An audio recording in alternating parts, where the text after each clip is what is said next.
attending tonight's event, for attending this forum about the energy future of Puerto Rico. My name is Carol Werner. I am the Executive Director of the Environmental and Energy Study Institute. We are a nonprofit located here in Washington that was started over 30 years ago by a bipartisan congressional caucus that was very concerned about solving energy and environmental issues, problems, and looking to provide for environmentally sustainable development. I will be moderating tonight's event. We have a wonderful panel that will be discussing issues, and we look forward to a very robust discussion.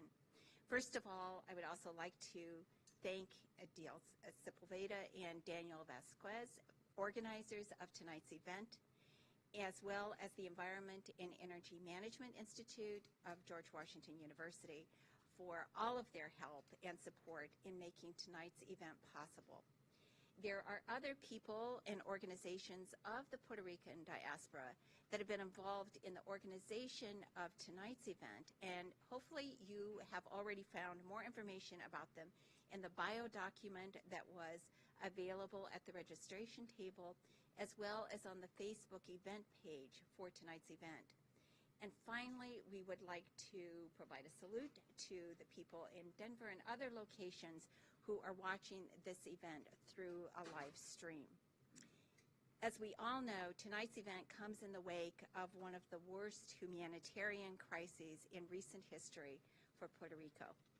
As we know, Hurricane Maria caused catastrophic and widespread destruction throughout the Caribbean, bringing down the entire electric grid of the island of Puerto Rico. Government officials have indicated that it could take up to 6 months or more to restore power to all households in the island.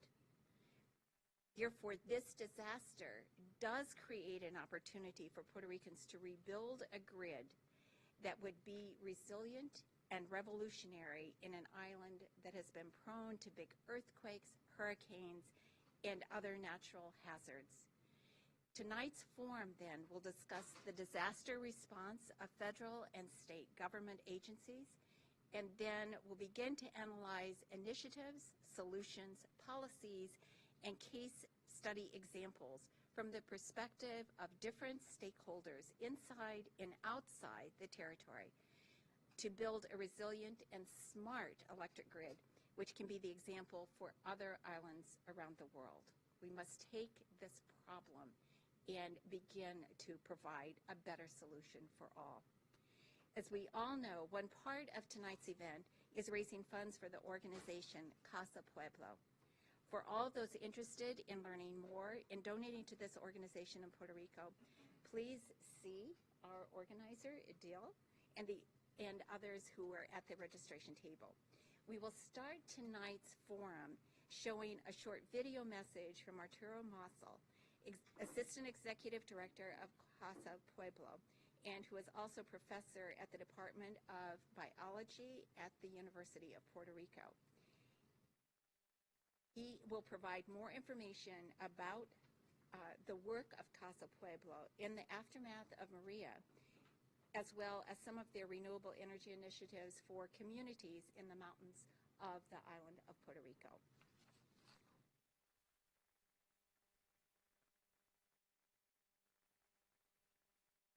I am Arturo Massol from Casa Pueblo, a community-based organization that have been dealing with forest conservation, natural resource conservation for 37 years. We are also engaged in educational activities. We built a school inside a forest so people can go, students from different ages, and learn from the forest, learn about sustainability, to learn about science, mathematics, and other elements that are needed in order to move forward to a different future. We're also engaging in educational activities in the arts, a school of music in which more than 100 students from, again, different ages will go to Casa Pueblo to learn about different instruments, how to play them, music, and to perform at some point for the community.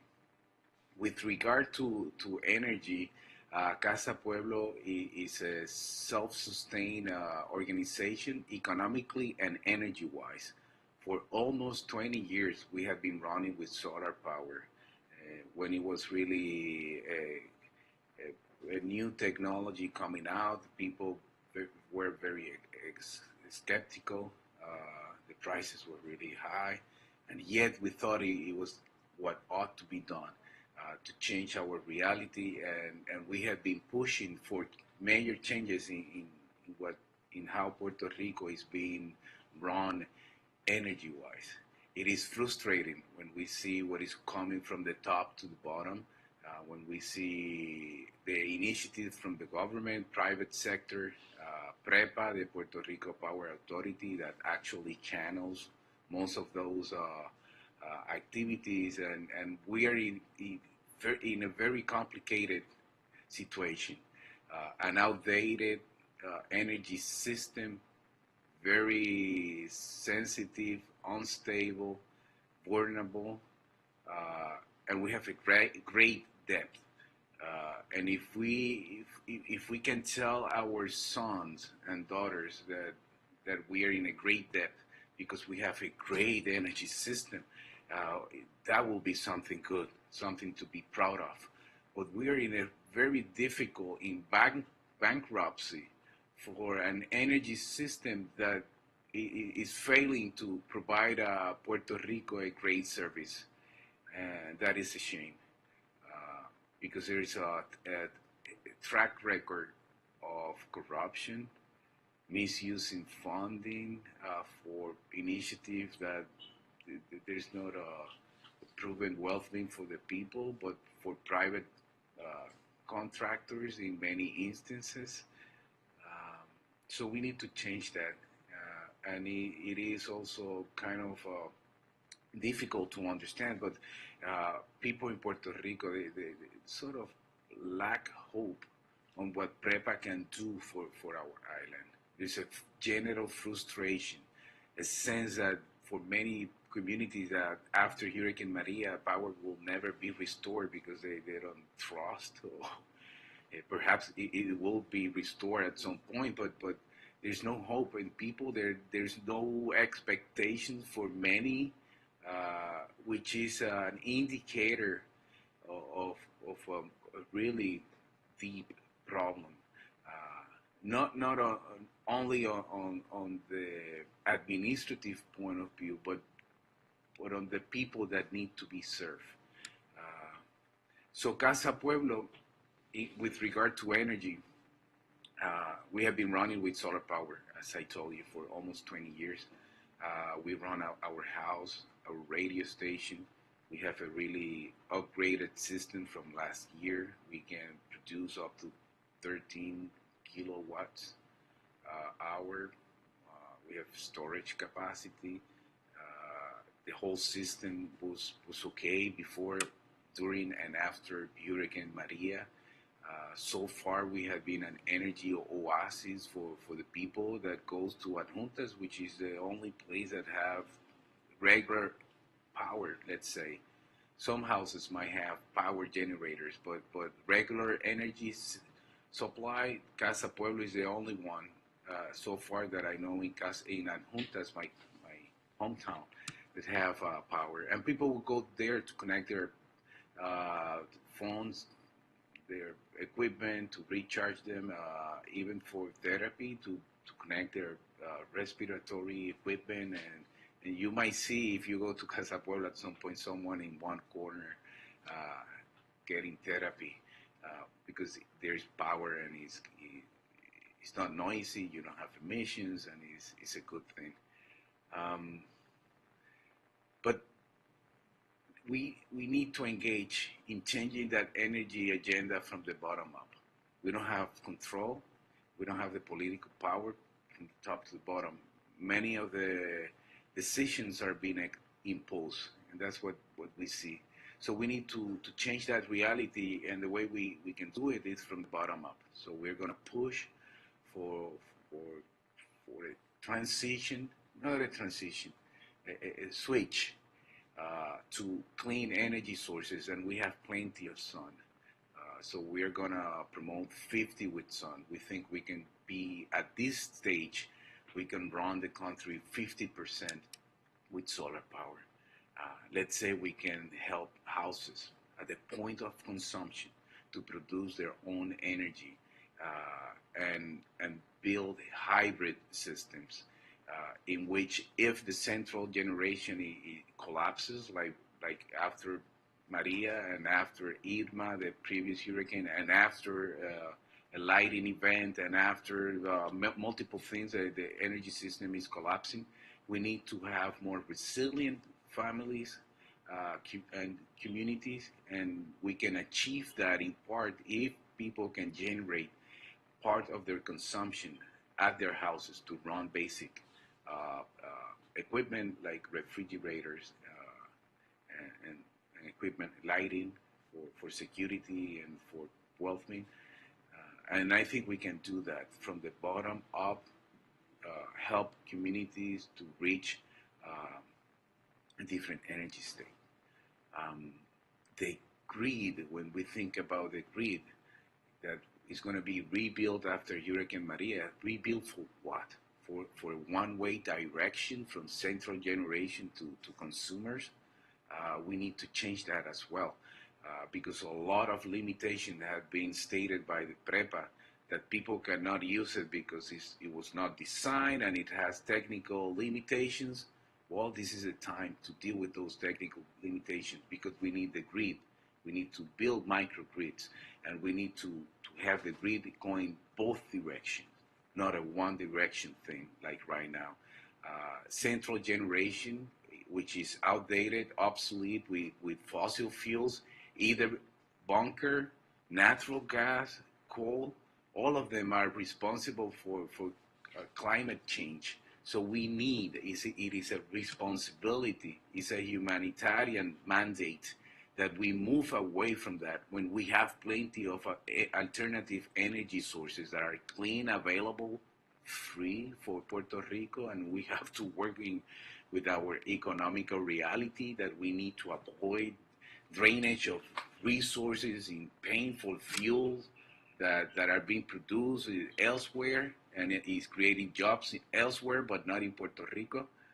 We need to change that situation. And embracing solar power might help, and that's our commitment to promote an energy agenda that will produce energy at the point of consumption in which the benefit will be for the local people first, like producing energy at the roof of public buildings, like schools that are closed 3 months a year and could potentially be small power plants for the community as well. This is something that we're going to keep pushing, as I told you, and your help is very important. Of course, the energy agenda is more complicated than that. And hopefully you will be discussing that and ways to help envision a different country. Casa Pueblo is committed to help and to promote an alternative energy agenda for our island. We have been doing that for 20 years, and we're going to keep doing that.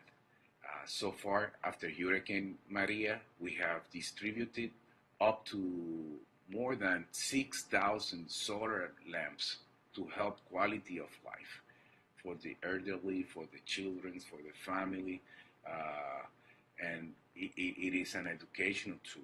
We're helping to mitigate the consequences of Hurricane Maria with solar lamps, but people are learning, and they know now that they can produce energy at their house for specific services. We're going to move to the next phase, which is to install small energy solar system with a refrigerator to help keep food safe and medicine and improve quality of life as well. And move forward, because if something is critical about this new alternative is the diversity of options. that can be integrated in our landscape, and diversity is resiliency, and we want that. Thank you again, and hopefully you will have the chance to come to Puerto Rico at some point. I want to invite you to visit Casa Pueblo. I'm grateful to the people who are organizing this. They were in Casa Pueblo a few weeks ago, and they said they were going to do this, and it is amazing that it is being done. And we need to perform. We need to do it. Again, we have a lot of people who are in a critical situation, and we need to change this reality, not only to deal with Maria, but for future disasters. We're in the Caribbean. Hurricanes will come back at some point. So thank you again, and my regards to everyone. Have a good night. I want to thank you for the opportunity to share what we have been doing and for gathering.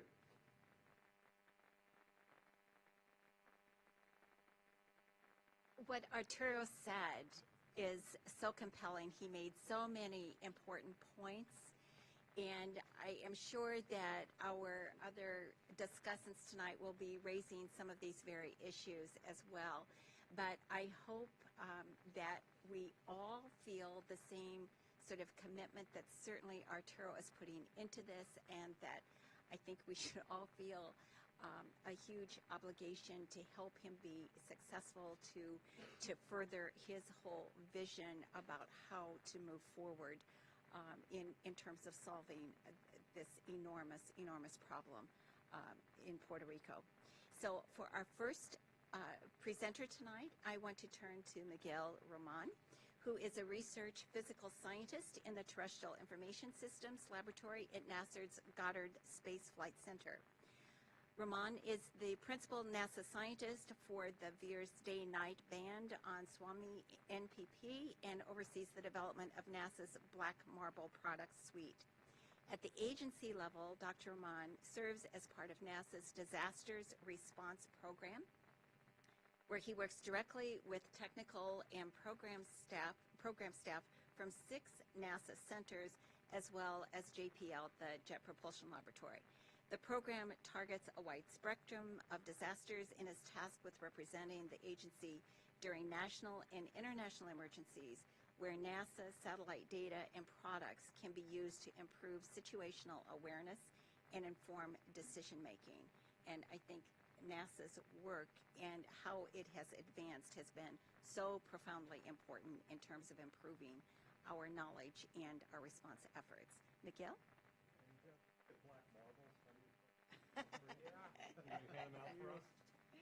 If you wait 2 more weeks, we'll print out 10,000 copies from time for AGU. Sorry, you're late. All right, so thank you, everybody. This is a great initiative. I'm very honored to be here with all the diaspora of Puerto Rico. And what I want to do today is I want to talk about, I would like to imagine as if we had a guest from outside, from another planet, who hasn't heard about Puerto Rico and Maria. And we're going to go through a little tour of what happened prior to Maria, after Maria, and all the way to today. And what I'm going to do is I'm going to show what has been done on the part of NASA, as well as a lot of federal agencies and partners that we work with through the National Science and Technology Board and its Subcommittee on Disaster Reduction. And what we're going to show you is a lot of the data that resulted from these activities. This is just a little background on our program at NASA and the way it's structured.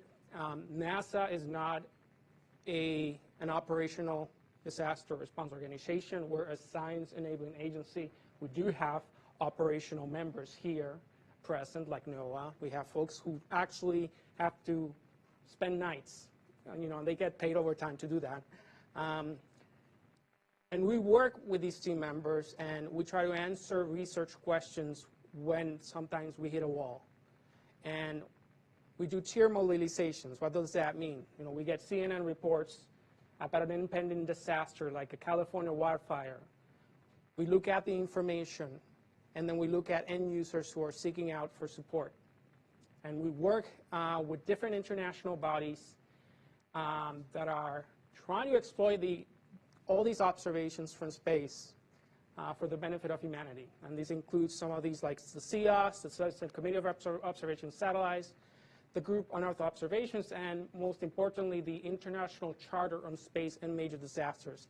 This is a very important body because it allows all countries to get access to free and openly accessible products in periods of need. So suddenly you get digital globe data for free. You get radar sat data from Canada for free. You get Cosmos Skynet data for free over a specific area where there's response needed. And so we go through different tiers, and our agency decides to make commitments both in terms of personnel and financial by contributing different types of infrastructure. That could be airborne measurements. We're scheduling airborne measurements after Irma over the Everglades to examine the ecological impacts following Irma. So we do a lot of different things, but we can't just do enough. We don't save lives. If I were to want to save lives, I would join the Army Corps or other people, other agencies that really are on the ground, boots on the ground doing that. Our work is to provide the data and the tools needed to make their work easier, and to develop technology that would break away the difficulties associated with disasters. So I didn't talk to the talking points, and I promise this will be the last bullet point that you'll see, bullet side that you'll see today. So what happened during Maria? Well, we had a significant amount of both hurricane-based winds. Oh, sorry, I'm just going to do this from here. Let's see, do I have to click that?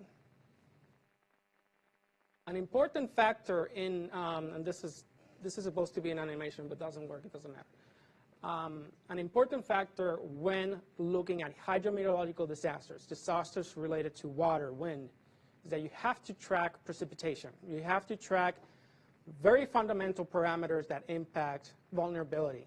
The first thing you need to know is where the water is going to go.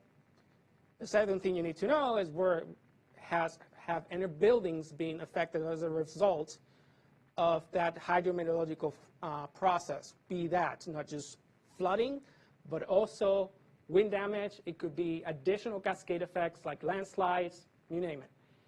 And so one of the things that NASA has done is to develop an observatory that measures not just where the clouds are, as I was showing in the first slide. You can see the eye going through Macau, but you can also see precipitation, the actual rainfall rate. And this is supposed to be running through Maria, and you can see all the precipitation rate, and you can see the legend on this side, but we'll post this online and you'll see the animation, so sorry for the glitch. Once you have some information about the amount of precipitation across the entire island and its different areas, you can get flood maps. And the issue with flood mapping, it's dual in that if you're using optical data, like pictures, taking pictures, and the clouds are in front of you, then you can't see any water over the surface. But if you have radar data, you can measure changes in the surface, and you can then relate that to the extent of water at the surface. So what you're seeing here is the first obtained map of flood extent, and you can see that they follow all the major rivers across the northern side of Puerto Rico, including La Plata, and all the other plains around Salinas and Guayanilla and all these other sectors. Loíza, was pretty much flooded within, even before the main tails of Maria came through. And so this is the first map that FEMA gets. And now they're trying to position equipment, personnel, they're trying to send the Civil Air Patrol, and of course they want more data. So what is it that you do? This is all the assets that NASA had, but those are not the only assets that are available in space. This is an image provided with raw data from the European Commission, the ESA Copernicus program. We work through the State Department to get access and do an activation of the disasters charter. Once that happens, we get free SAR data from the Europeans. And as a result, our colleagues at JP are able to process this data by looking at an interferometric retrieval, which gets you deformation. So if the ground is moving, you can assess damage. And so what you can do here is you can see places like Cataño, where there's not only the extent of water, but you can actually start pinning down the buildings that have been destroyed as a result of the actual wind damage or the surge in the coastal areas that are very vulnerable. This is another example in Mayagüez, and I want to hone in on El Barrio El Maní, where you can start seeing detailed assessments of damage. And again, if you're on the back office at FEMA and you're cutting checks for people that lost their homes, this is very valuable data, because it shortens down the period of recovery, and you can give the resources quickly. And so we are working with FEMA to provide these maps operationally in the coming months. Every time there's a disaster, we task, and we have to work and be very nice with other countries to get this data. Now, 4 years from now, be nice with the Italians, be nice with the Japanese and the Canadians, because they're providing us free data. 4 years from now, NASA will launch a mission called NISAR. And NISAR will provide measurements like these globally on a routine fashion. But between now and then, we have to play nice. What happens when data like this gets ingested? This is not the final stream in terms of results. A lot of operational agencies then basically amass all this information, and they have their own expertise in geospatial technology to create their own value-added maps. And here are some examples and testimonials of where they're taking their SAR data and they're taking the flood data, bringing it together and saying, Civil Air Patrol, please fly over these areas. And we're trying to get this done quickly. We're trying to get a measure of damage assessment within the first 10 days after Maria. Because after 10 days, if people lose their homes and you're still mapping Puerto Rico and there's people still without water, what's the point? We got to get those damage maps out quickly. After doing that, I'm going to talk a little bit about some experimental products, stuff that FEMA is kind of like, well, this sounds promising, but maybe in 5 years, the technology will mature, and we'll be able to use this routinely the way we use SAR data. And one of those technologies is night vision technology using VIIRS. This is an instrument on board the Sumi MPP satellite.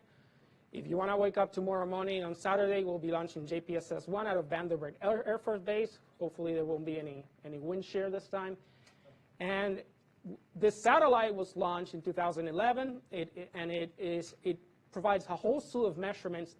And one of the measurements that are providing that are quite new and innovative is the ability to measure night lights at the nighttime part of the orbit. So what you're seeing in yellow here are city lights from San Juan, the San Juan metro area, immediately following the aftermath of Katrina. And the area in blue is the area where there's clouds. So we have to be very careful on how to report this data, because if there's cloud contamination and you don't account for it, suddenly the entire area around Quebradillas, which is undergoing evacuation because of the failure of the Oaxaca Dam, suddenly shows as if everybody's gone. And you don't want that to happen. So you have to have maps like these, which control the quality of the information to ensure that you can improve the confidence in the results. So a lot of the work that I do, 80% of my work is obsessing about how to improve the quality of this map, so that in the future, we're able to use this to improve situational awareness. And it's not just me, it's a bunch of people, including NOAA colleagues, folks in Huntsville, Alabama, you name it.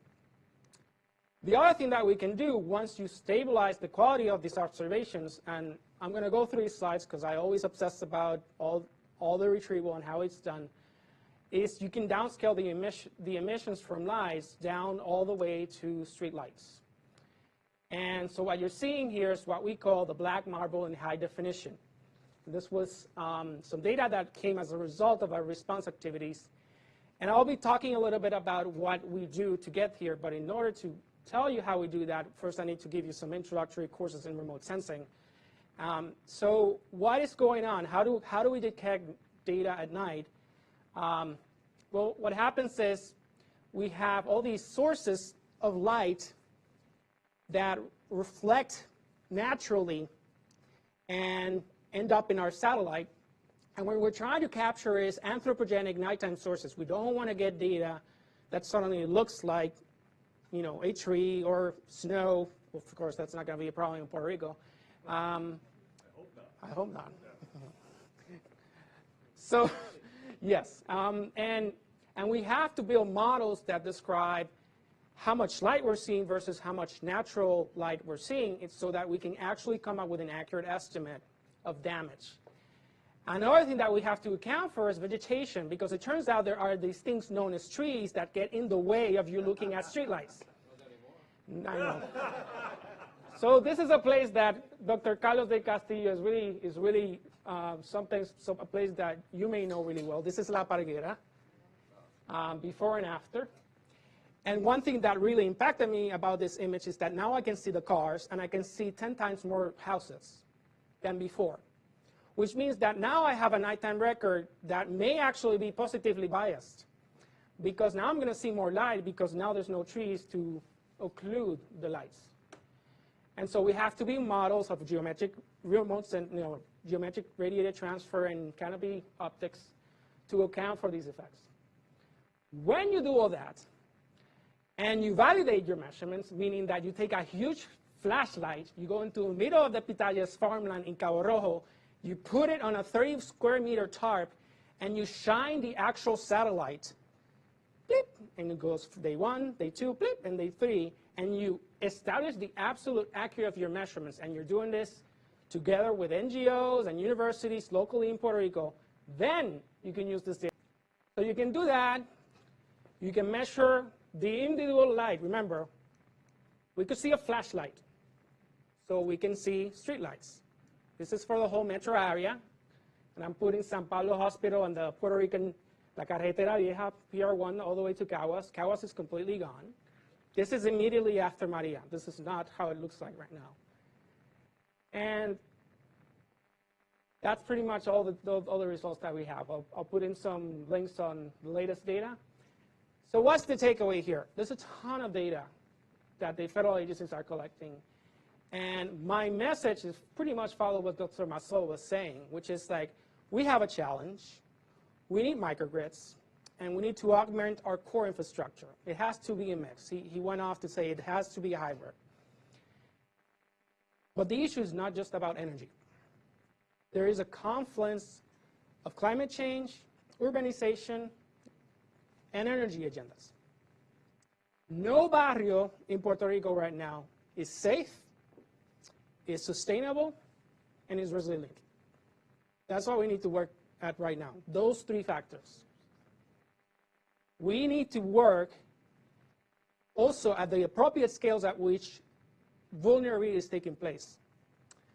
We have 2 of our leaders, very charismatic leaders, Mayor Cruz and Governor Rosselló.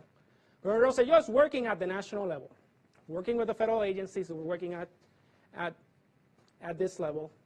Mayor Cruz is working at the individual to community level. And we have to have leaders that, when Massol is talking about the gap between the bottom and top, we need to have leaders like Casa de Pueblo who are at the middle and are willing to integrate across these different philosophies of managing a disaster. That's just, and to do that, our job, and by I mean NASA, our only job is to provide you with the data and the tools that you're going to need in order to be able to address those science questions at that community scale. That's what we can do. And this is not just an issue about Puerto Rico. This is our commitment as a country, as a nation, to a set of sustainable development goals to make our communities safe, resilient, and sustainable. And that's it. That's my talk. Thank you so much.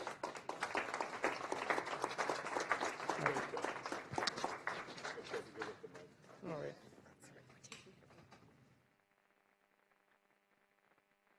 Thank you so much. And that was fascinating in terms of looking at those images, and also frightening. We're now going to turn to Scott Sklar, who is the president of the Stella Group, which is a strategic technology optimization and policy firm. And Scott is also an adjunct professor here at George Washington University, where he teaches 2 quite unique interdisciplinary sustainable energy courses, and Scott is also an affiliated professor with Katie in International Graduate Sustainability University in Costa Rica. Scott chairs the steering committee of the Sustainable Energy Coalition. In 2014, he was awarded the prestigious Charles Greeley Abbott Award by the American Solar Energy Society, and also in 2014, he received the Green Patriot Award from George Mason University in Virginia. Scott serves as the vice chair of the U.S. Department of Commerce Renewable Energy and Energy Efficiency Advisory Committee. Scott? Thank you. Wear this. Okay. I'll just hold it up like this. And I got my button. Unbelievable. Well, first, on behalf of George Washington University, thank you for being here. I am the energy lead for the Environmental Energy Management Institute, your host tonight, and we do a lot of work all over the world. My company, I blend all these clean technologies together. So I'm not tied to a manufacturer, component supplier. And I'm called into a lot of international disasters. Katrina, I've been to Puerto Rico since the hurricane, and I thought Katrina was horrible, and it was. This is horrible by 2. So you know that. I'm not telling you anything you don't know. But I want to sort of lay the energy, sustainable energy side for you. That's my business, and that's what I teach. So last year, 2016, was the first year in history that more than half of all all electricity on this planet, of new electricity brought on in 2016, came from renewable energy. That is a landmark, all right? So I just want you to understand, in the United States during that year, we brought in 22 gigawatts of renewable energy, or 22 nuclear power plants worth of electricity in renewables. So this is a very interesting time to be alive. Now, I'm showing you a picture of 2013 when a tree fell in Ohio and knocked out 8 states and parts of Canada from 3 days to 3 weeks, causing about $65 billion of lost economic activity. We, of course, blame the Canadians, who didn't know what was going on, but in fact it was human error. A tree limb fell in Ohio, and the system operators of the plant that had happened at, the generation plant, did the wrong thing, and the whole system went down. And it was really the first time in the United States of America we thought about resiliency. Like, duh, this could happen. And by the way, it can still happen, but we've done some things to try to deal with that I'm not going to get into today yet. I have lots of studies. In fact, if you want, any of you who email me, I'll send you the 34 studies I give my students that they have to be aware of in high-value energy efficiency, energy storage, and renewable energy. But this one I love because this is done by the Institute of Local Self-Reliance. They took a look at what are the resources, the renewable resources in every state that can be economically accessed with technology we have today. Not in the future, but today, economically. And these were the states, and you can see 32 states not only could produce all their energy with renewable energy, but could have plenty of excess to give to the other states. And by the way, this study does not include offshore wind or marine and tidal, which is starting to get into the market now. So, and that would change the East Coast pretty dramatically. There's been a change, believe it or not, though you may not have seen it in Puerto Rico yet, but this is a PricewaterhouseCoopers study 4 years ago, which looked at how utility executives look at the future of the electric grid. And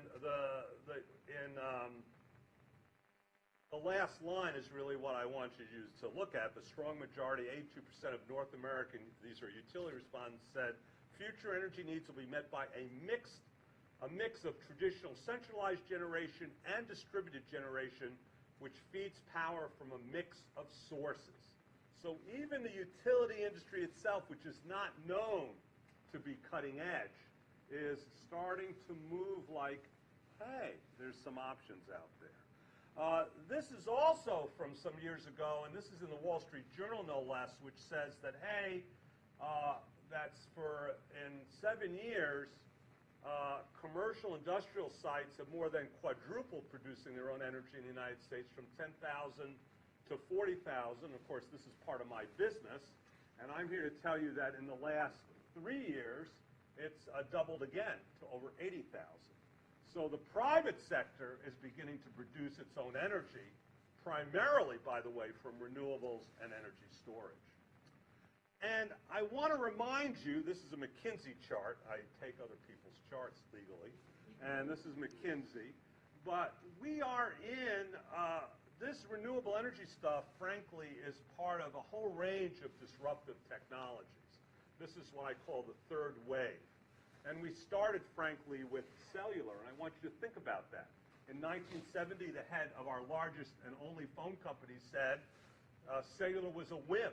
Who would spend 15 times more for a unit of service in a country that has 99.9% quality service? I'm here to tell you all of you would, and did, in fact.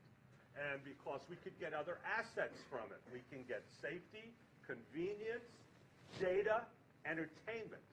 And we have not only a wired grid that is a generational difference, we have a wireless grid that is a self-healing grid. When cell towers go down, they retriangulate. And I power them with renewable energy. And I run my renewable systems all over the world tied to them so I can see diagnostically what's going on. And of course, the stuff on the right, the mobile internet, the Internet of Things, cloud technology, all of that is also another self-healing grid. And so that if a data center goes down, guess what? It is triangulated again, and we work around it. And guess what? More and more of them are being powered by renewable energy.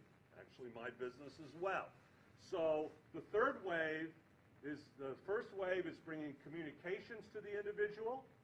The second wave is bringing information to the individual. The third wave is bringing energy to the individual. We are living that right now. And this is being studied like crazy. This is a 2017 report with the National Academy of Sciences looking at the national electricity system. And I wanted to talk to you about grids. They're all interdependent. We're looking at the electric grid here in Puerto Rico. We're going to talk about that in a second. But, you know, we have electric power lines. We have natural gas and oil pipelines. We have smartphone lines like FIOS, cellular towers, repeaters. We have cable. We have water, sewage, and sewage pipelines. We have railway, roadway, riverways, ports and airports, communication lighting. And we have data centers and internets. And they are all related to each other. In Katrina, my first job was to use on-site renewable power systems to power the water lines, because if you got the wires up, you couldn't start up the thermal power plants because they needed water, as an example.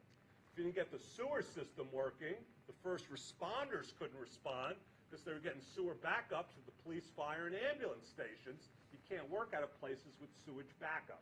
So this is all interrelated, and I want you to think about it. And there are lots of studies on microgrid, and we're going to talk about microgrids in a second, but the microgrid market is booming globally. I've done over 80 of them now around the world. I have Alison Archambault somewhere all the way back there, did the first microgrid through her Spark in Haiti. You guys should talk to her. But the fact is, we're going to see more and more microgrids, and they're bringing down the cost of microgrids so it's accessible to everyone. And this idea that everything needs to take place, and our speaker at Casa Pueblo made so clear, you know, in the old days, if you had no choice, you had central station power plants feeding to substations, feeding to distribution lines, and you lose probably about 36% of your electricity from the point of generation to the point of use. And we don't have to do all of that all the time anymore. So what the technology, because of these disruptive technologies, what's going on is we now have the capability with sensors and controls and software to have a host And I want you to get out of this solar thing. Now, and I ran the Solar Industry Association for 15 years. I love solar. That's not the point. It is the elegance is to blend, to optimize all your renewable energy resources and your end-use information so you can maximize energy efficiency, because it's always less expensive to save energy than generate it from any source in a seamless system. That's really what we're talking about. And using battery storage, flywheels, ultracapacitors, compressed air and liquids, even hydrogen as your storage, so you have a lot of technologies. There's a lot of options here. Don't forestall any option as long as it's clean, reliable, and resilient, okay? Gets back to our NASA speaker. So a little bit about Puerto Rico. So this is sort of the utility side of it. Looking at this is what they put out. So 2018. This is how much oil. This is how much gas. This is how much coal.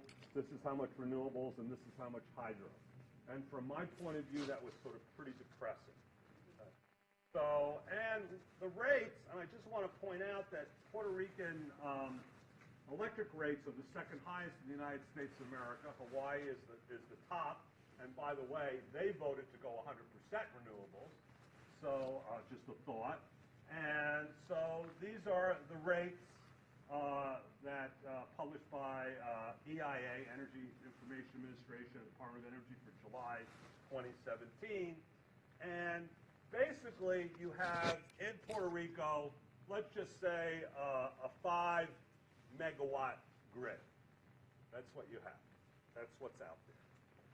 So it's already been talked to. There's a lot of debt there. And the other side that no one's talking about is look at the median age of power plants in Puerto Rico, the U.S., and Hawaii. And that's another problem, is you can't keep these plants going forever, even if times were good. Even if there was no Maria, it doesn't make sense to keep the status quo. And not only that, as with everywhere else in the United States, people are using less electricity. Why? We have LED light bulbs, we have Energy Star appliances, we have smart thermostats, and so you're seeing that the utility sector has flat loads. They're not rolling in money either, anywhere in the United States. And this is a 2017 article in September that you had opened up your coal ash in your landfills, which of course now is being sloshed around on the island because of the flooding, and you're at complete landfill capacity. You can't really have any more coal. You have nowhere to put the coal ash. You're going to send it to New York? I don't think so. So this is the National Renewable Energy Laboratory study, and this is my message to you all. If you remember one thing I say today, is that you have a fabulous resource base in Puerto Rico. You have a 5-megawatt grid. You have, let's just say, an 800-megawatt potential for wind, which, by the way, we can produce equal to mainland natural gas electricity. You have an 1,100-megawatt potential for photovoltaics. Let's just say 1,000. Biomass, I picked the mid-range here. This is just waste. You know, I'm going around in Hawaii, we're looking at landfills, water and sewage treatment plants. What are you putting out? You're putting out methane, one of the most potent greenhouse gases, at least 20 times more potent than carbon, as a result of these plants. Why shouldn't we capture the methane? And you have all these biosolids, which, by the way, you have to put somewhere, and you don't have room for that, and turn them into electricity or industrial thermal energy. And you have double that, actually, potential, but I'm going midway. So already you're at your 5-megawatt potential. And then what's starting to come in is marine and tidal and wave, marine energy. And there's been $8 billion investment in this industry last year. I've done a world tour of the technology in Scotland, Spain, Australia, Japan, China, and the United States. All these countries are doing it, and actually Scotland is the lead, and it's astounding. 24-hour power does not hurt fish. Astounding. And guess what? I don't want to shock you, but Puerto Rico's an island. It's surrounded by water. Just a thought here. Don't want to get radicalized. So at any rate, and then lastly, hydropower, NREL says you're at capacity. I'll take their word for it. Geothermal, and I've tried my best to find the geothermal data. I cannot find it. NREL couldn't either. But I know you have geothermal 24-hour power under your island, and there is no reason it cannot be tapped. But we may need NASA to help us figure out how to, your heat sensing satellites there. Well, that's a deal. So I want to point out to you, in the United States of America, just solar energy employs more workers than the extractive industries and fossil fuels, natural gas, oil, and coal.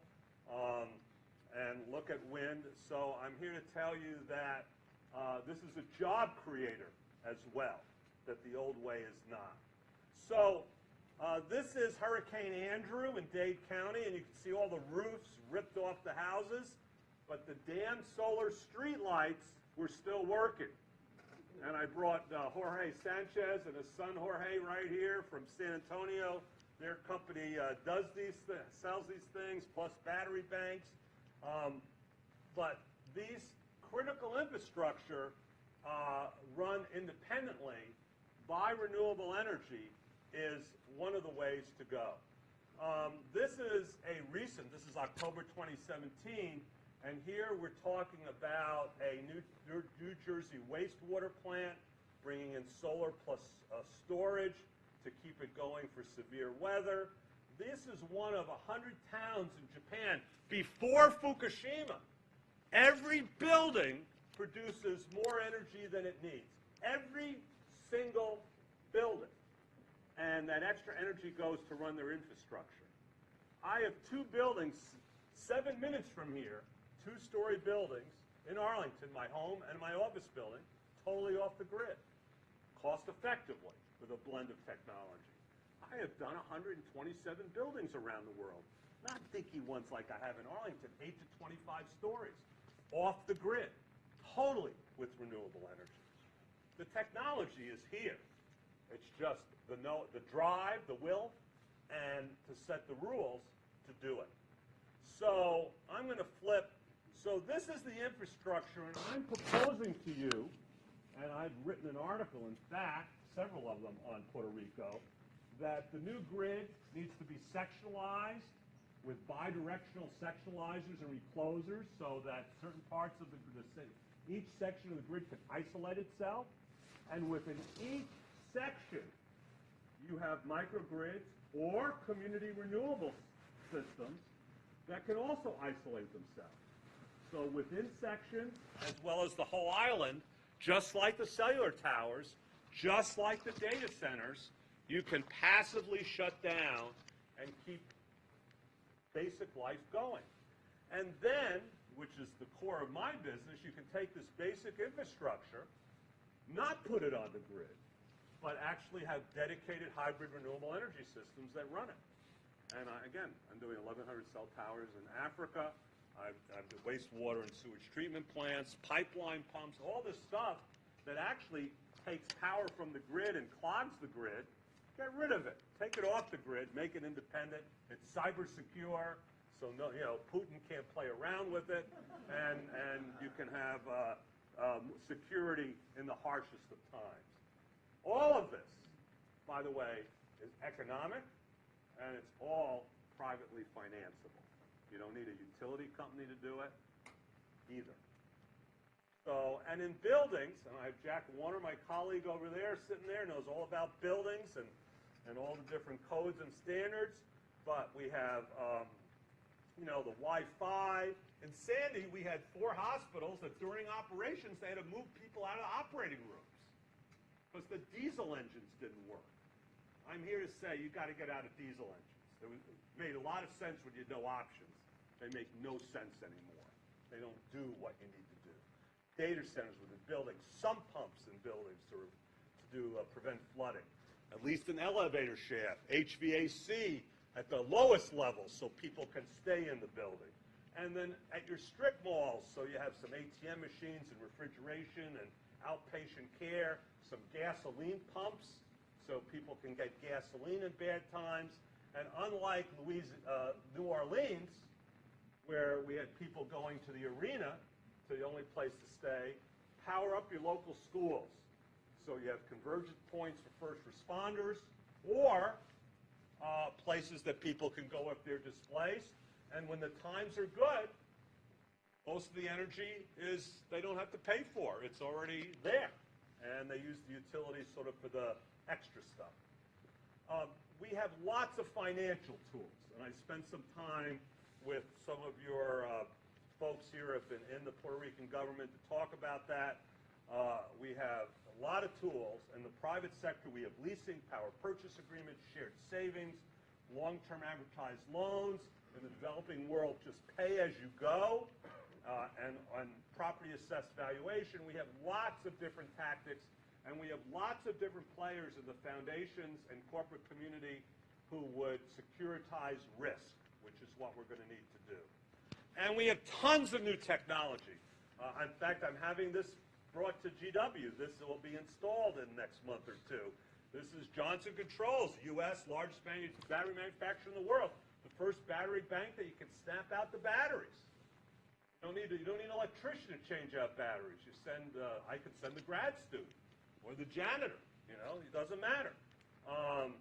We have cell towers now that come with solar, wind, and batteries that we can deploy. Street lights I showed you.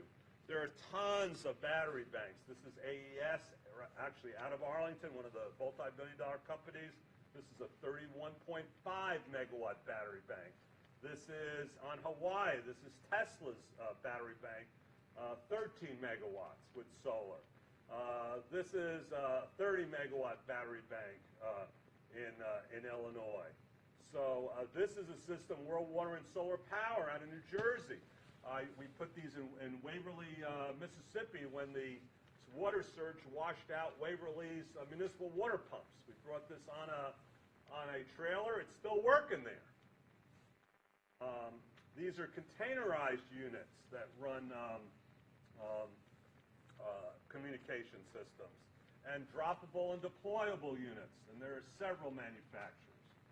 And emanating from NASA and getting to the private sector, actually a friend of Allison's and mine here, is there are several companies now using supercomputers, oceanographers, meteorologists, that can pinpoint renewable energy anywhere on the planet, latitude and longitude, wind at the hub height, where you need to put how high the wind turbine needs to go, or where the best solar, or looking at rooftops and overlaying on Google Earth so you can understand. So now I don't have to travel. I can look at rooftops and see what's on the roof, overlay seasonal and daytime data, and see where the best place to put the panels, either on the roof or on the ground. Doesn't matter. We have the capability to do that. It wasn't around even 7 years ago. So I want to remind you of something. I worked in the Senate for 9 years, and I became good friends with Senator John Glenn, senator from Ohio, first astronaut. I remember in the 70s when I was working up there, I did a solar bill, and went on the floor, and I'm walking off the floor, and I walked by the senator. Now, I was younger there. I had hair on my head like all of you, and I sort of had a little swelled head, and I look at the senator, and I go, I can't believe a senator from a coal state voted for my solar bill. And I walk past him, and he sort of turns me around and says, do you know why I voted for your solar bill? And he said, when I was an astronaut, and I was in space, and I was in an area of the size of a big refrigerator, and back then we were more like monkeys than the modern astronauts, he said, I got a chance to look out in space. And I do believe there's life on other planets, but they don't look anything like us. And then I looked at this. And for the first time in my life, I realized we are on this nest. This is it. There is really no place to go. And I said I came back a changed man. So, yeah, I come from a coal state, but I will vote for your solar stuff every single time, which you did. So I want to remind us, we are all on this planet together, and we have really stressed this planet out. And many of you who are my age, the world had 2.5 billion people when I was young, and now we're at over 7.4 billion people. We have added 5 billion, and in another 20 years, there will be another 3 billion. So we have some real stressors on this planet, and we have obviously a lot of stress on Puerto Rico. So we are all have to turn this around. No matter what the president says, no matter what the fossil companies say, we have to turn this around. I know we can. We have the technology, we actually have the money, and we have a lot of people that want to help us. So I'm hoping that the brain power here and the will here, we can help drive the agenda of where it needs to go. Thank you very much.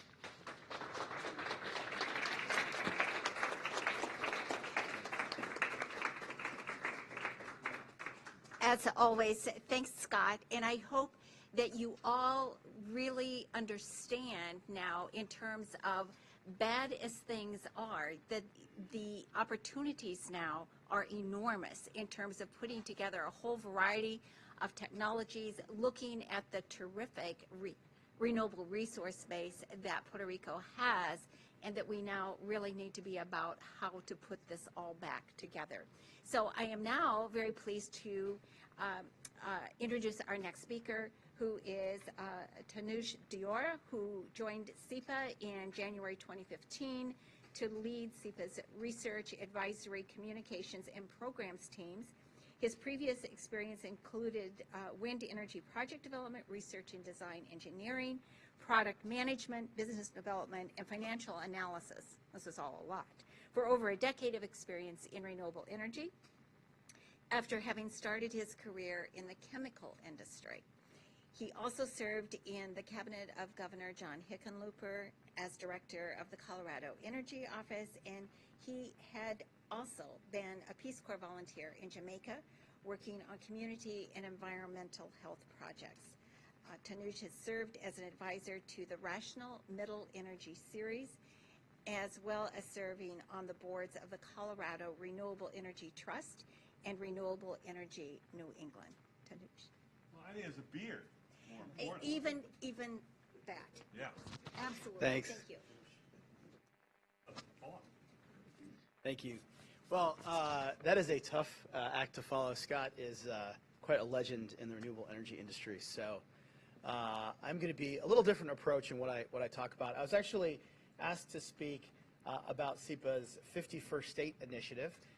It has nothing to do with statehood for any particular jurisdiction, either D.C. or Puerto Rico, but it does refer to the idea of using a blank slate approach to thinking about our energy future.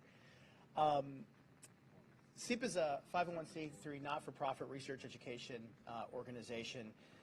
We have about 1,100 different organizations in our membership. Just over half of them are utilities, so I'll probably be a little less condemning of some of the utility behaviors than maybe some of the other speakers. But there is an opportunity to see lots of change in how utilities are doing their business. And we like to think we are the folks who are helping the utilities change from within, helping empower those change agents at the utilities so they can help lead the transition as opposed to be drugged through the transition. I mentioned I was asked to speak about our 51st State Initiative, but in the time since we were asked to speak, and today we actually have gotten involved in some of the recovery work in Puerto Rico, and I'm going to start with a little bit of the data from that. So similar information to what Scott had just presented, slightly different, but similar information. If you look at Puerto Rico, we've got the territory has about 1% of the U.S. population, about 0.5% of the U.S. generation capacity. So from a resource efficiency perspective, you could say on a per capita basis, relatively efficient. It could be characterized other ways as well. But there is significant infrastructure that was there on the island. And then, of course, post-hurricane, we all know there's been some pretty significant devastation.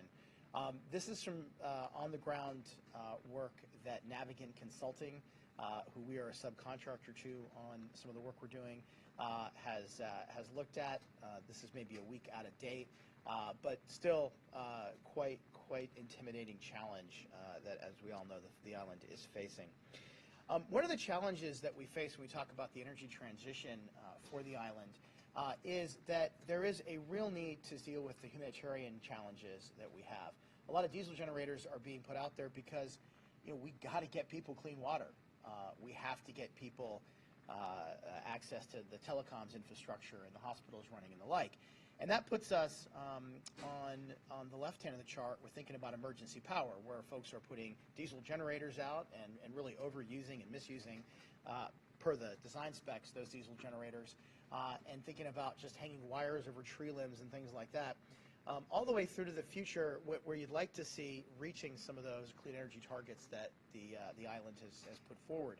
And one of the challenges we have as we think about how we're going to do restoration and rebuild is, how do we actually balance that immediate need to build back quickly and get to, on the flip side, have a infrastructure that is going to be where we want it to be. And so if you think I'll go back, if you think about that is one of the challenges that the government in Puerto Rico, assisted by the government in New York State, have when they're thinking about what to ask for, what to focus and prioritize on in the near term. And the engineers on the ground are folks who've been doing things the traditional way, things that have been done the last several decades. There is not a lot of thinking of going forward about what the future could be. And so you've got a request of about $17 billion for restoration of the power grid that's coming from the governor, advised by the engineers that are on the ground today. The total request is just under $100 billion. That's for all sectors. That's for roads and water infrastructure and housing and the like. But $17 billion, that's for the power grid, and only $1 billion of that $17 billion has been requested for what we call non-traditional energy resources. So distributed energy resources, microgrids, and the like. And again, it goes back to that challenge of we do want to build back better, but how do we calibrate between what we know we can do quickly and what we want to see out there in the future? So SEPA is working on that $1 billion request for the DER and the microgrids, and we recognize that this is a challenge to figure out how this is going to be actually allocated and how it should be deployed, balancing those short-term and those long-term interests. When we think about what the far right of that chart would look like, there are even differences there. So it's not clear that we want to have everyone have their own completely self-sufficient power system, or we want to have microgrids at the community level, or we want to have a segmented system of a dozen or more islandable parts of a macro grid. We also need to think about what kind of future we see with distributed resources versus central resources, whether they're clean or not. We want to think about the role of the consumer. How much of this are we expecting the consumer to lead, and how much are we expecting third parties, and how much are we expecting the utility lead? So even if we do agree we want to have 50% renewables by 2040, we need to think about what that's going to look like, what that makeup's going to be. And as we're doing that, we want to think about all the societal concerns, not just resiliency, not just environmental sustainability, but the economic impact is real as well.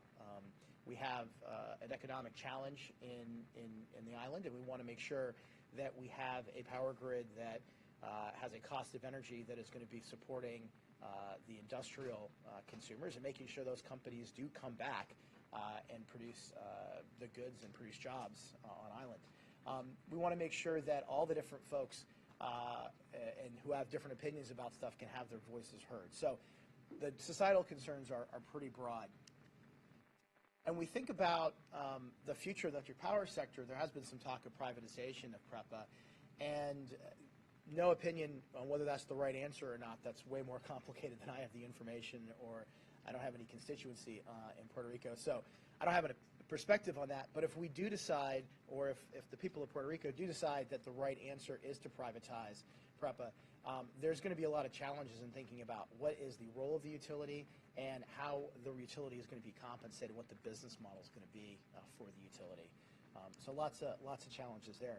And then finally, there's just this fundamental consumer challenge, the societal challenge we have, in which oftentimes utilities look at the central design system as being the source of value, and distributed resources just being a challenge and being a threat to the stability of that central grid. And we have lots of customers who believe, no, actually all the value is in the distributed. We heard from the speaker on the video that there's a belief that actually the system is just a legacy. It's a sunk cost. It's a stranded cost. It's actually a burden on the system or on our society.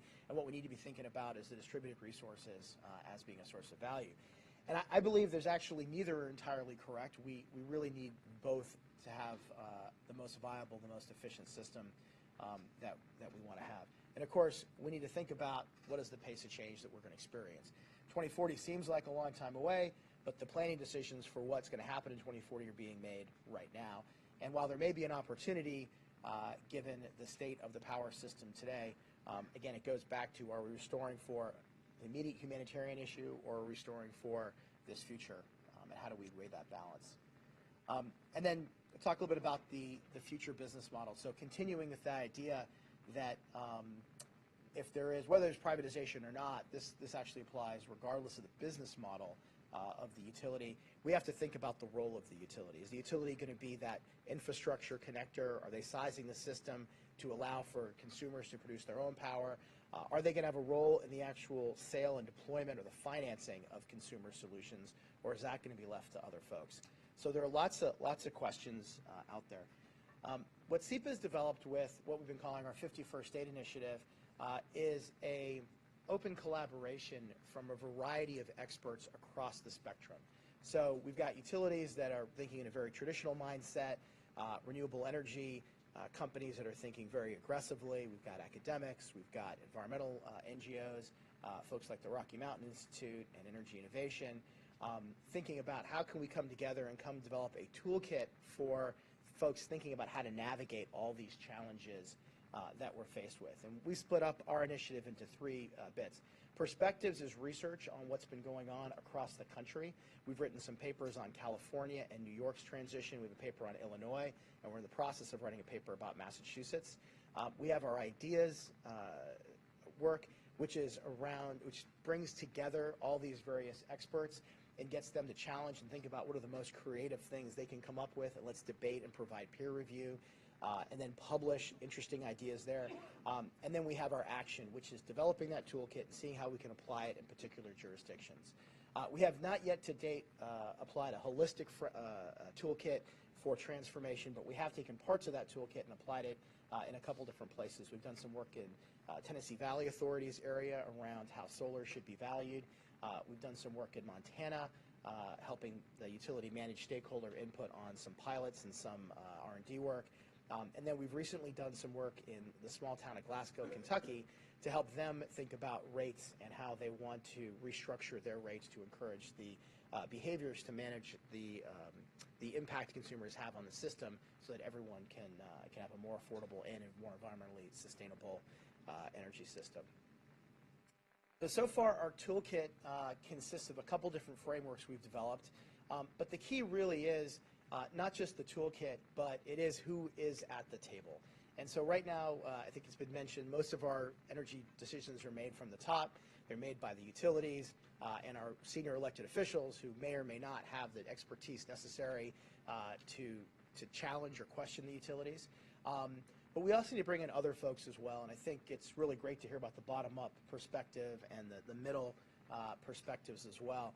And so the toolkit we're looking to develop and are in the process of developing really is looking to see how can we get all those voices in and rebalance and reconfigure how we think about energy, considering all the changes we have in technology, the changes in our policy outcomes and the societal issues, as well as the changing customer expectation set. So the latest work we have is we just published 13 crowdsourced, expert crowdsourced white papers on this question of what is the future role of the utility. The role of the utility had been historically defined based on the concept of the natural monopoly, which is an economic concept, which basically says it makes more sense in certain industries based on the cost structure for one organization to provide the service as opposed to having competition. think about it having poles and wires installed. It makes sense for one company to have that infrastructure developed. And so coming with that franchise to be that monopoly that provides that service, there are questions about, well, what do we expect in exchange? And that is the foundation of what's known as the regulatory compact. And so we can put on that utility or on that monopoly a set of expectations. One is that we'll provide access to all power, or access to for all consumers to the electricity. The utility cannot pick and choose who they provide power to. They have to provide power for all. But we also have other things that are less clearly defined, like there's an expectation the utility is providing some level of insurance. Here in all the states, the utility has a role in hedging the cost or hedging the risks from commodity price fluctuations. The utility has a role in hedging risks. If your transformer gets run over by a drunk driver, they're going to come in and fix that and not charge the 5 or 6 houses that were served by that transformer, but charge all the consumers in the service territory. And so those things are understood in practice, but are not really clearly articulated, and that causes challenges when we think about what the future role of the utility ought to be.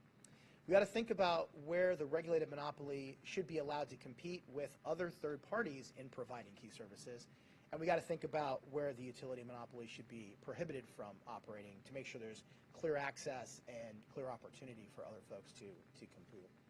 So I mentioned we've had 13 submissions. These are a few of the logos from some of the organizations that have provided their perspective on this question on what the role of the utility should be. I would encourage you guys to check it out at SEPA51.org if you're interested. We've just published a reading guide which has a summary of the papers, so instead of reading 13 20-page papers, you can take a look and get a little bit of a guide from a paragraph from each. And we'll be producing more material about these papers and continuing the conversation going forward. So with that, that's my last slide. It is a real challenge to see what's happening to our fellow Americans down on the island. It's kind of hard to even believe. When I was a Peace Corps volunteer, there was a period of about 3 weeks where the water utility had turned off water to the community I was living in because of a non-payment of bills from a couple of customers there. And I mean, there were riots in the streets, and there were all sorts of things going on. Luckily, people understood I was outside of the fray, and so we didn't have any challenges from a security perspective. But life was much harder just without water. And so to imagine, and that was an artificial, and after 2 weeks, the political back and forth, it was restored. And to think that we've got fellow citizens down on island for as long as they have without access to this stuff is really heartbreaking. So I would encourage everyone to think about there may be a role, and we've been seeing some great humanitarian help from the solar industry, from the battery industry going down there. We should absolutely be encouraging that. My organization has raised some money for some of that immediate humanitarian relief. But we also got to be thinking about how does that transition effectively and making sure we don't end up locking ourselves in decisions that we'll regret later, and making sure that the requests we have from Congress are going to be things that are aligned with that future vision as well. So with that, I'll turn it back over. Thank you.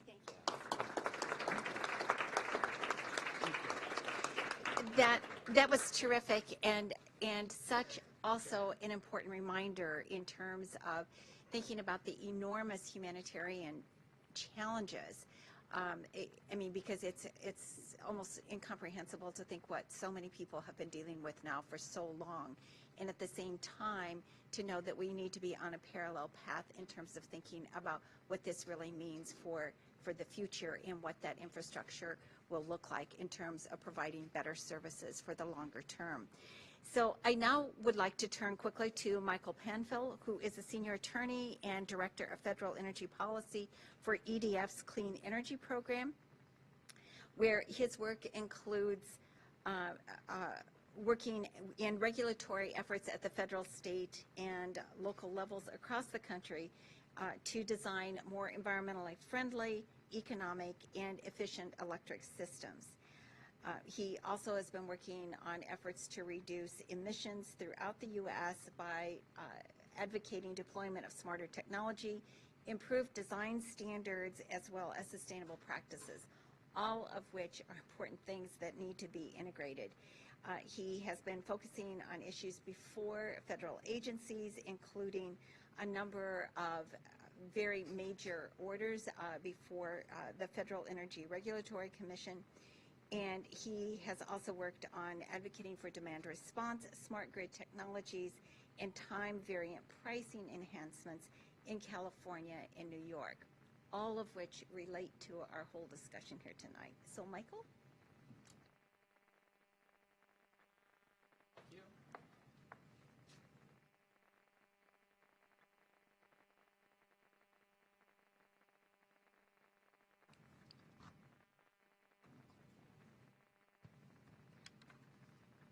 Ready? I'm just going to try to hold this. Can everybody hear me? Yeah, excellent. Okay. Sorry, my voice is going a little bit, but I'm going to try to speak up as much as possible. But if you're in the back, just wave your hand if you can't hear me. Perfect. So we've been talking a lot about distributed generation and microgrids. Fun fact, Denmark leads the world in the most distributed generation in the world, with over 50%. Anybody know what the second one is? It's Cuba. Yeah, the slide was a big hint.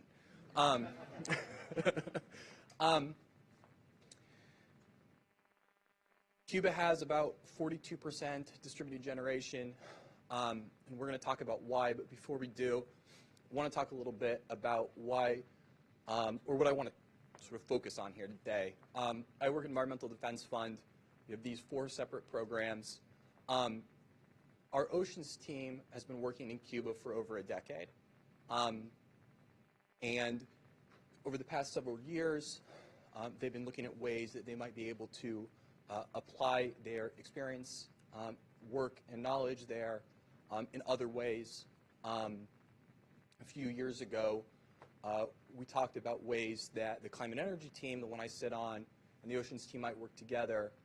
And one of the questions was, are there places along the electric grid where we might be able to share experiences or knowledge?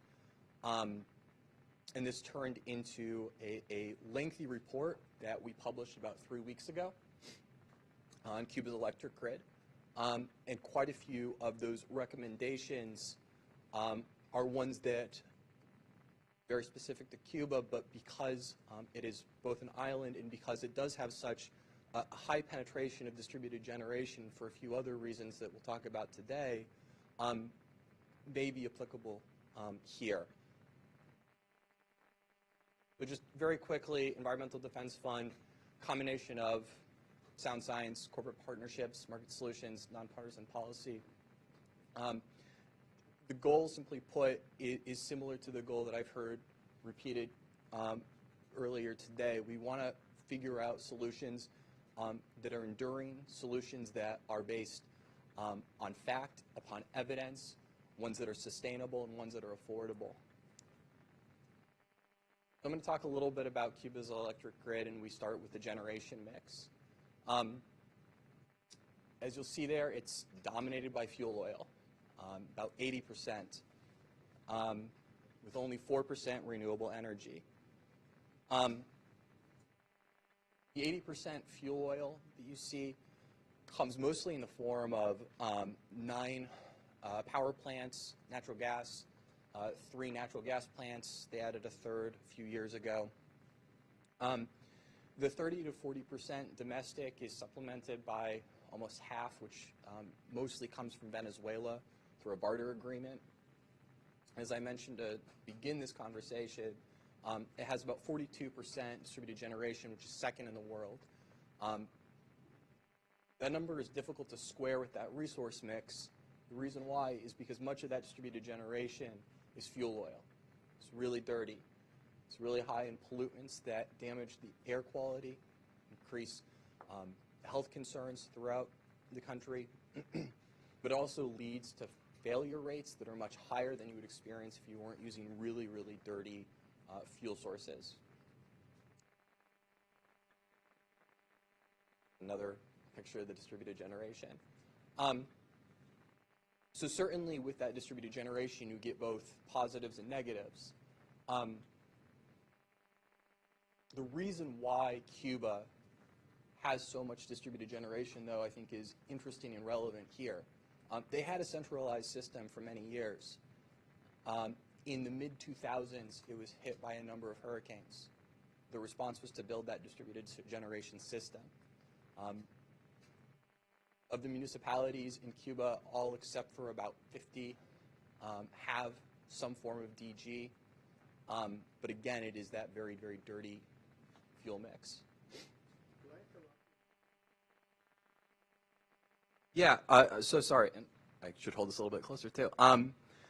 Distributed generation, what I mean by that is in contrast with centralized generation. So when you think of a normal electric grid, you start with a large centralized power plant, right? Imagine the thing with smokestacks, right? Or my preference, the large solar panels or wind turbines, which then runs along large transmission lines, which is at a really, really high voltage. It's then ramped down substations and sent through distribution lines at a lower voltage, where it's then consumed at homes and businesses, right? Transmission lines and distribution lines, those are the ones that are most vulnerable, right? I'm pretty sure it's 0.0007% of all outages are related to the generation itself, which means the 99.9997% are related to those transmission and distribution failures. In other words, it's the thing that transports the electricity. So distributed generation is generation that lies on the distribution line, lies very close, that's either co-located with the consumption or very close to it. So rooftop solar is distributed generation. A microgrid, right, is a cluster of distributed generation. 30 diesel, generally backup. Generators are also distributed generation, just a form of generation. It's very dirty.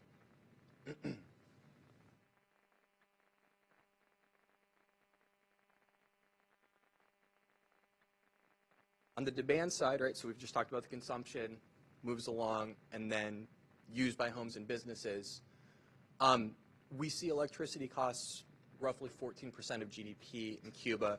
It's higher on average than most countries, which is around 10%. And although the rate to the consumer is heavily subsidized, what we found is in comparison to the average wage, it's actually pretty close. Consumption is increasing, 66.5% in the residential sector over the last decade. Just from 2014 to 2015, it was close to 5% increase island-wide. The way that that energy is priced either comes through a tiered rate, which is actually supposed to incent conservation, or a time of use rate for industry, which means it varies by time and day.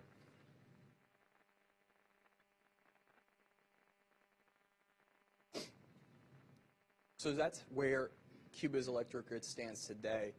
But for a variety of reasons, they are at an inflection point. The first reason why is a commitment that they have signed in the Paris Agreement, 24% renewable generation by 2030.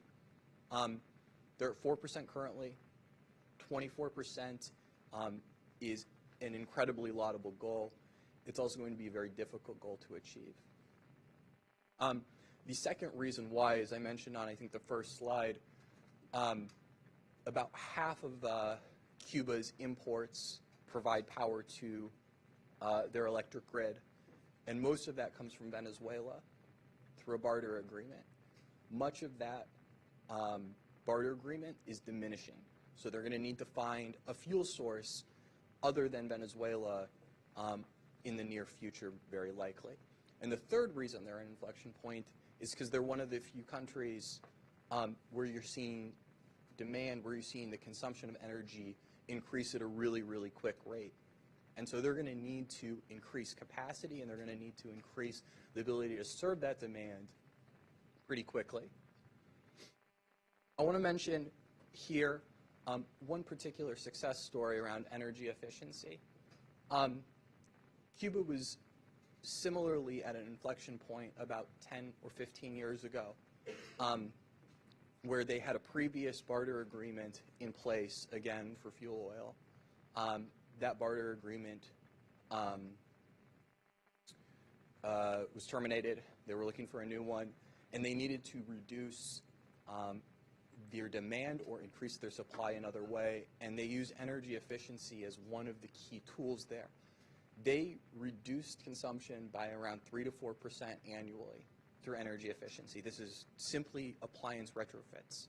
More efficient appliances, and that saw a 3 to 4% reduction. That was accomplished in 6 months. That's incredibly quick, but that shows that that can be done.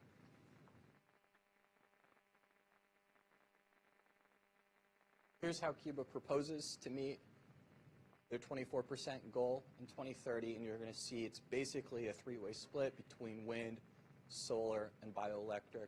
This is biogas, mostly from their sugarcane industry.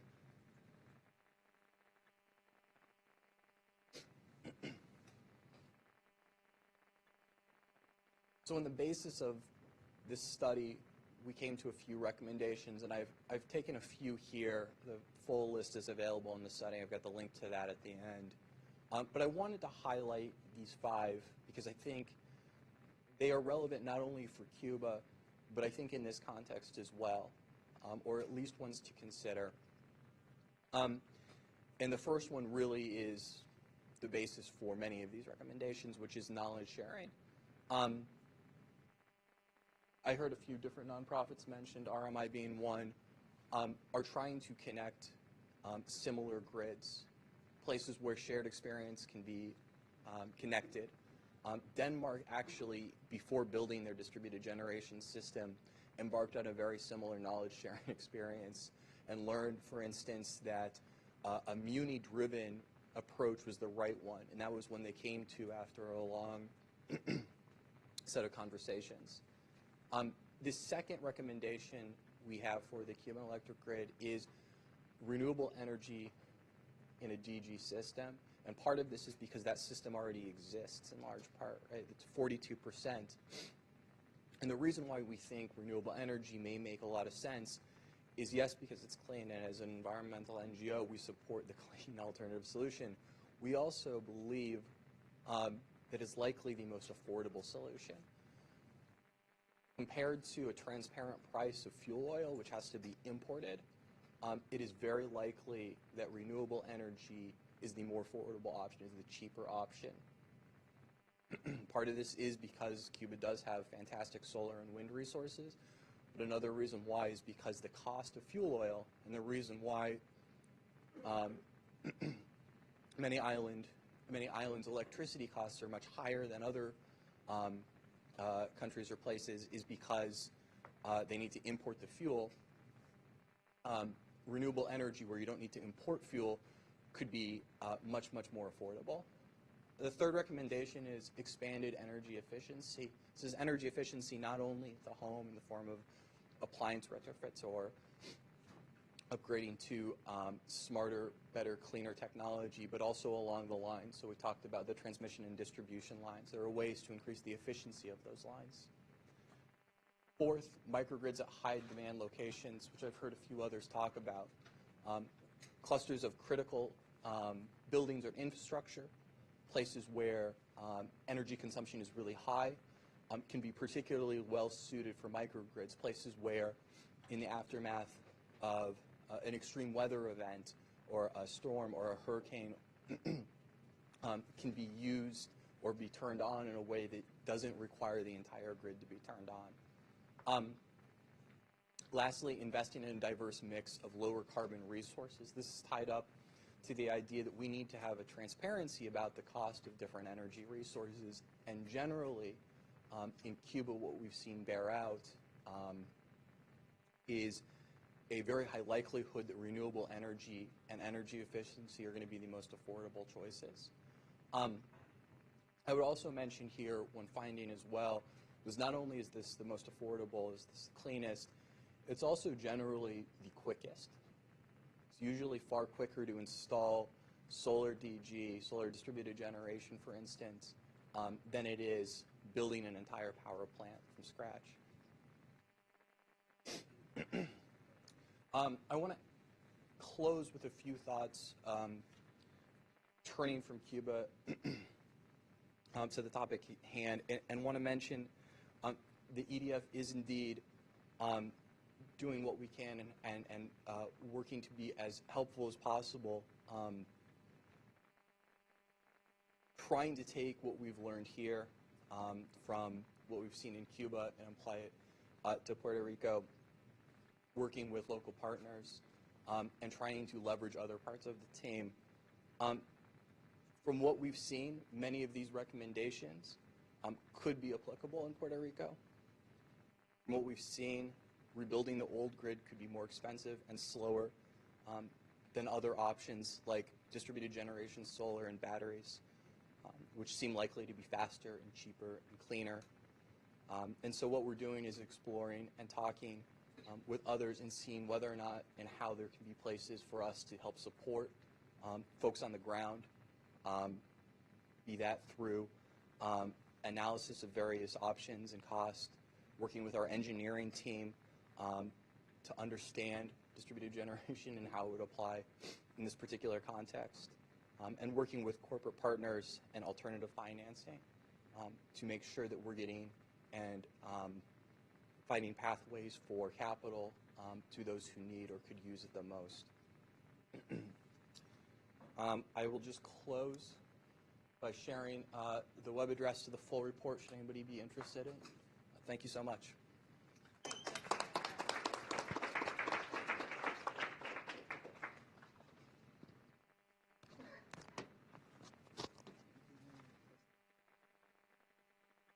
So I now am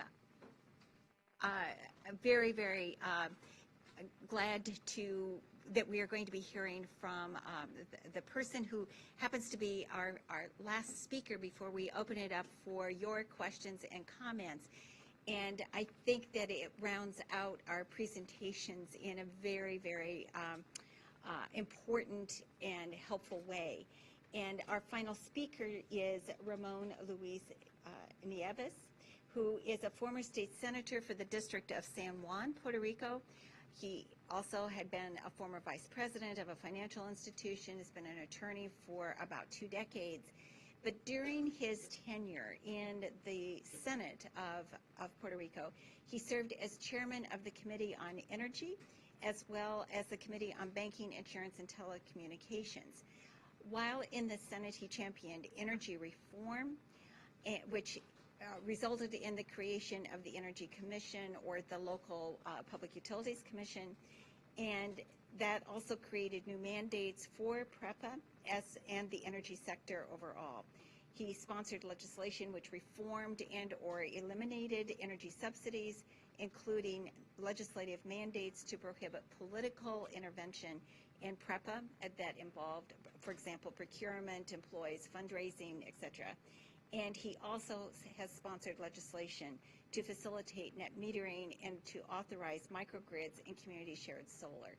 So he has really worked very diligently in the whole forward-looking policy energy sector, and so I am very much looking forward to hearing his remarks as we look at how best to move forward to address this major, major catastrophe, and now the need to put solutions in place.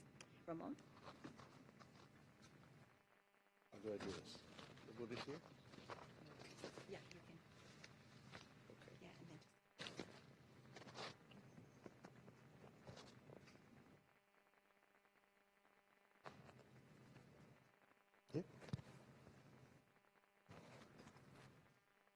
Yeah. Good evening. First of all, I wanted to be original. I wanted to stand out of the crowd of these great experts, so I decided not to bring my own slides.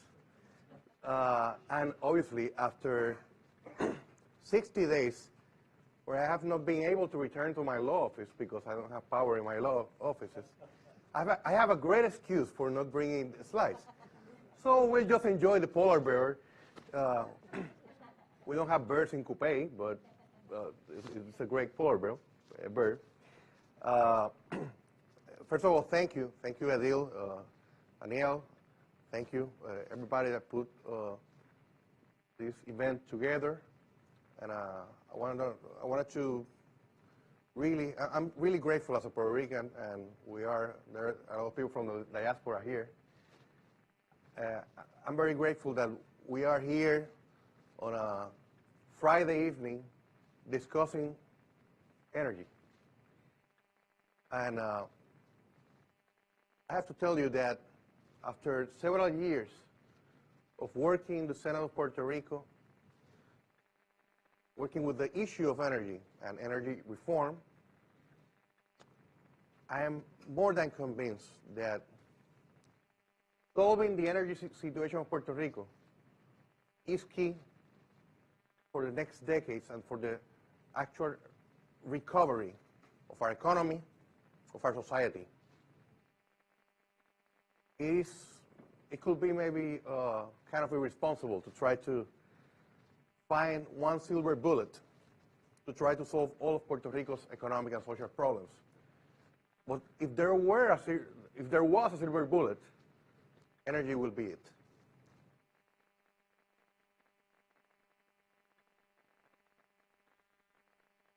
I'm really grateful, and I thank the Almighty that we have heard about all of that data from these experts, they're great experts in their fields. And it's a great advantage for me because I don't have to get into a lot of the technical stuff. But as you well heard, these experts have communicated what could be difficult concepts in such an easy way to understand them. And so I guess this event is great for that. I'm going to talk to you about the energy situation of Puerto Rico from a public policy, really, because we have been discussing the issue of microgrids, the possibilities of creating a new energy model for Puerto Rico. But at the end of the day, we have to make decisions. And in a democracy, decisions are made by the people through their policymakers. And so we have to talk about PREPA a little bit. We have to talk about Congress. We have to talk about Puerto Rico's future. First of all, everybody knows in this room that Hurricane Maria, hurricane Category 5 storm, devastated the island. There are people right now, 60 days after Maria, who lack electricity and water in their homes. 140,000 residents of Puerto Rico have fled to Florida, just to Florida. Nobody knows the actual, or at least I don't know, the actual figures of people who are leaving Puerto Rico for New York, D.C., Texas.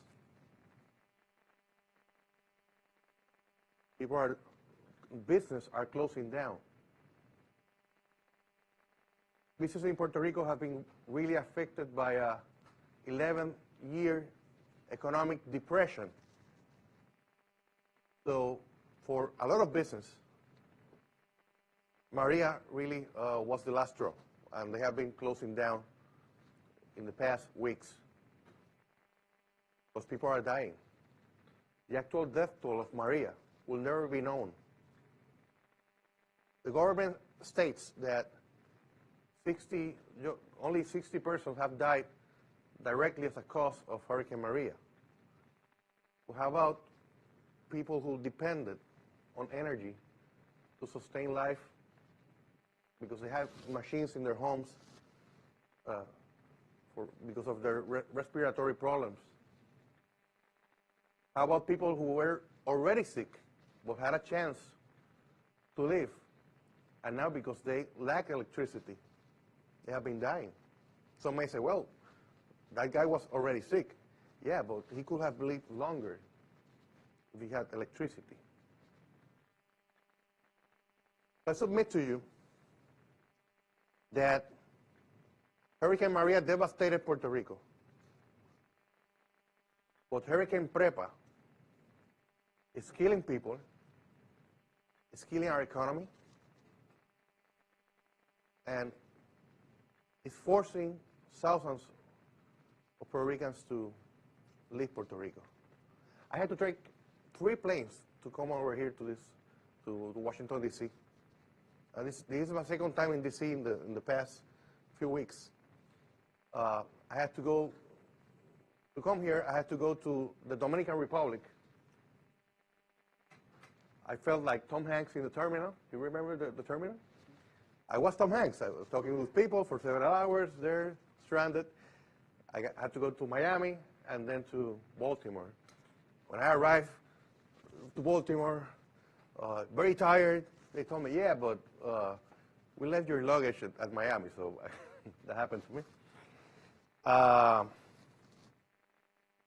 Because people are leaving the island by the thousands, and the airports are so full. But at the end of the day, energy equals life. And what has happened from a public policy side, all of the great ideas that we have to decentralize our energy system, to integrate microgrids, to create community shared solar systems, especially for our poor neighborhoods. I have a dream that one day I'll be walking the streets of San Juan, of a barrio, in the G8, the poor neighborhoods of San Juan. And now, if you walk, as I did many times as Senator of San Juan, sometimes I was walking, either campaigning or just visiting, and I saw two poor houses, and in between those 2 houses, there was a space. Maybe it's a vacant space or something. I always said, someday I want that space to be occupied by a solar system. That we can get a community shared solar system going on for people to lower their energy costs. It can be done. But all of these ideas face some challenges, and I hope that after we have heard from all of these great experts, I would like to provide some of those challenges that we have, not to be pessimistic, but to know who our enemies. What are the challenges of decentralizing our energy system and create a new energy and economic reality for Puerto Rico? So let's talk about PREPA for a little bit, shall we? As most of you know, PREPA was created in the 1940s as a public corporation with a legal monopoly over energy. PREPA controlled the 4 elements of the energy system: generation, transmission, distribution, and customer service. I have to tell you, in 40 years, in just 40 years, PREPA did an excellent thing, an excellent achievement. It completely electrified the island of Puerto Rico in 40 years. To me, that's an amazing achievement from PREPA for a poor country as Puerto Rico has always been. It was an amazing achievement. But what happened during that process?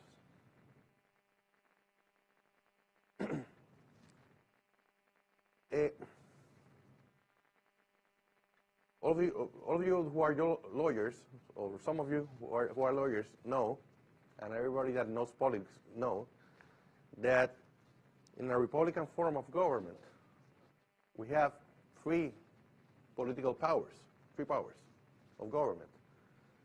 We have the judicial branch, legislative branch, executive branch. And in Puerto Rico, we have PREPA, We have 4 branches of government. PREPA became this powerful political entity. And I know my good friend and former President of the Senate, Kenneth McClintock, who's here. I didn't know you were here, and it's great to have you here.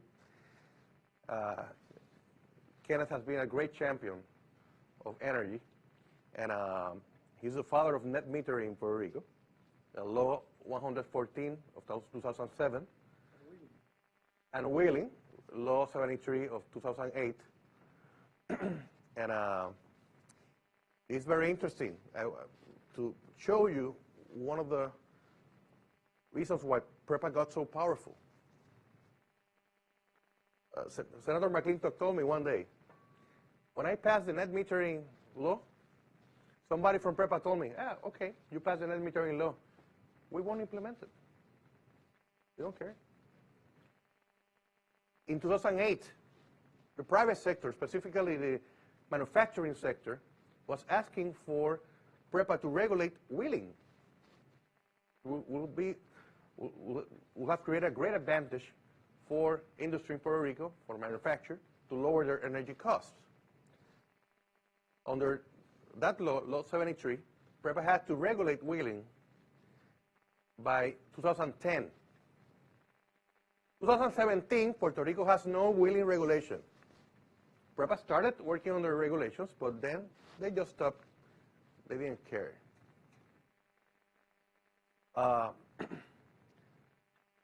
Talking about net metering, PREPA was putting a lot of technical obstacles for people to have net metering, to have power systems in their homes with a net metering agreement with PREPA. In 2014, we found out from several energy companies that work in Puerto Rico that the slowest state to interconnect your system with a utility, Maryland, interconnected your system in 75 days. Puerto Rico is 250 days. That's the average. So we have a utility that embraced oil. They love oil. They oppose renewables. Plus, they have two additional problems that are very important for our discussion. When our economy started, when the depression started in our economy in 2006, PREPA did as the rest of the government of Puerto Rico did. They borrowed. Started borrowing like madmen. Just in 2010, PREPA did, and the government of Puerto Rico at that time did, 8 bond issues for the total amount of more than $4 billion in 1 year. They did an additional bond issue in 2012 of $650 million. And then in 2013, PREPA did a bond issue of $673 million. So by 2014, PREPA became insolvent. Before that 2013 bond issue, the Senate of Puerto Rico, then presided by our good friend Eduardo Batia, who's a great champion of energy reform, decided to hold a hearing to call the PREPA guys. So PREPA tried to, so they explained or something, why were they trying to borrow $673 million. And after the hearing, we concluded that PREPA was lying to us and was lying to the market.